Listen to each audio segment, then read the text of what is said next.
Now, you've been talking about how with private sector, there's a sort of a need for a shift to do the things that they know will work and the things that they want to do rather than, taking on what donors want to do. So what would that look like in Samoa?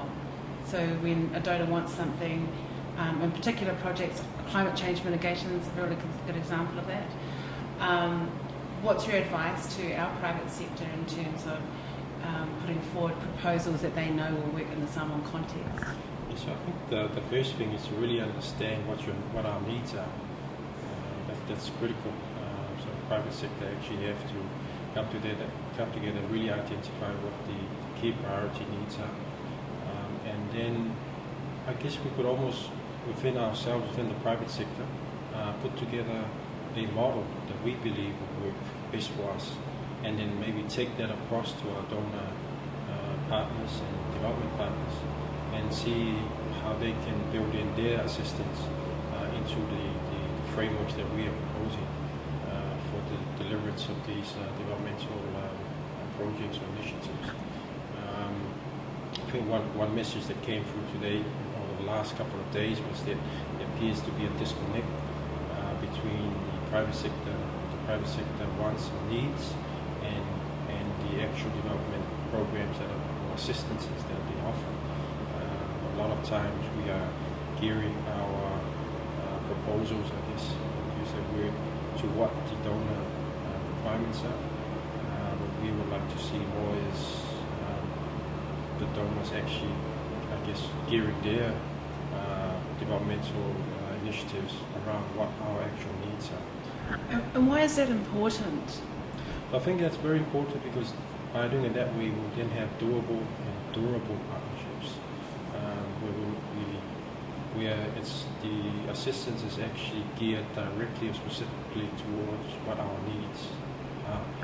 I think a great example was the initiative or the partnership that was announced during the agribusiness presentation yesterday between the Samoa Chamber of Commerce, the Timber Foundation, the Potasi Development Trust, and ILO, where it was identified that one of the constraints for young farmers who are involved with the Potasi Development Trust was the lack of financial literacy, and the lack of just that basic business knowledge.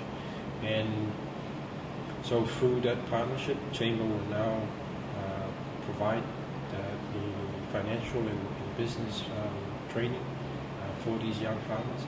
So it actually addresses directly a need that has been identified. And do you feel that that will raise the prospects of these projects being successful? Yes, it will.